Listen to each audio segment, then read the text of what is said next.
There was some actual real big giant news for the country. Big news with big real consequences for the country and potentially huge political consequences for the country. The unemployment rate just fell in November from 9.0% to 8.6%. That is a 2-year low for the national unemployment rate. That is great news, right?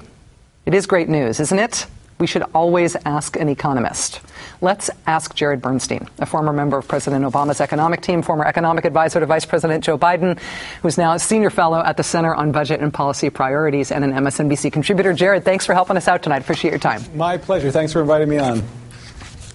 I know enough to know that the unemployment rate dropping can seem like a good thing while disguising some other things that are not good things. Is that the case here? Is this a mixed message, or is there reason to be cheerful? Well, I hate to be the dour economist who always has to come in and rain on everybody's garden party here. It's mixed, though. About half of that decline from 9% down to 8.6 is artificial in the sense that it only came about because over 300,000 people actually left the labor market in November, Rachel, and you're only counted as unemployed if you're actively looking for work. If you give up, you come out of that system, so you're not counted. So about 2/10 of that 4/10 decline was real. There were more jobs. We did add jobs, a slow pace, but increases, at least in the private sector. But the unemployment rate didn't really come down as much as it seemed. In the private sector, as you're saying, we did add some jobs, 140,000 private sector jobs added last month. As far as I understand it, 1.7 million private sector jobs added this year, which is 500,000 ahead of the private sector jobs that we added last year. Is the overall trend line heading in the right direction, or do you see it as essentially flat? Do you think we are recovering? I do. I think it's heading in the right direction, but it's heading there way too slowly. Are we recovering? Well, sure, in the sense that we're not sliding backwards. As I said, we're moving ahead, and your job numbers are absolutely correct if you focus exclusively on the private sector. Now, public sector, and let's be very clear, we're talking about police, men and women. We're talking about firefighters, school teachers, sanitation workers.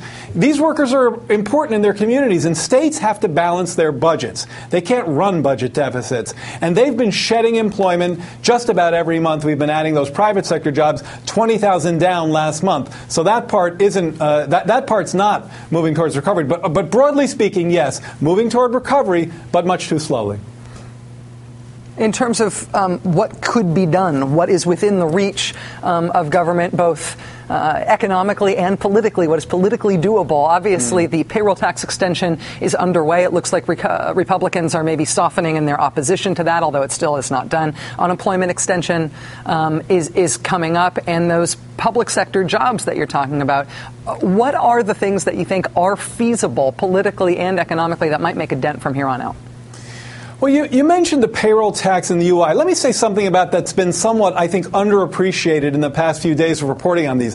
Of course, they're critically important, and I support them 100%. But remember, they're already in the 2011 economy. What we're arguing about is whether they should expire and go away. And I think if you're concerned about the economy and the well-being of the unemployed and the middle class, you definitely don't want them to go away. But all that does is keep your foot where it is on the accelerator, because they're already in the system. There's no what economists call fiscal impulse, no new added push. So we really need to go above and beyond those extensions. But of course, given those folks behind me and the kind of dithering that you're seeing around just the extensions, doing more is a heck of a lot to ask for right now. It shouldn't be. The obvious solution, take the public sector. I mean, there's a lot we could do to preserve jobs in the public sector and get those monthly numbers up in both sides of the economy. But that's a tough political lift right now, Rachel. Jared Bernstein, a former member of President Obama's economic team, former economic advisor to Vice President Biden, now at the Center on Budget and Policy Priorities, and an MSNBC contributor. We're going to have to come up with some sort of URL shortener for your title and sometime soon, Jared. But in the meantime, I'm always thankful that you're here. Thanks a lot, man. Thank you, Rachel.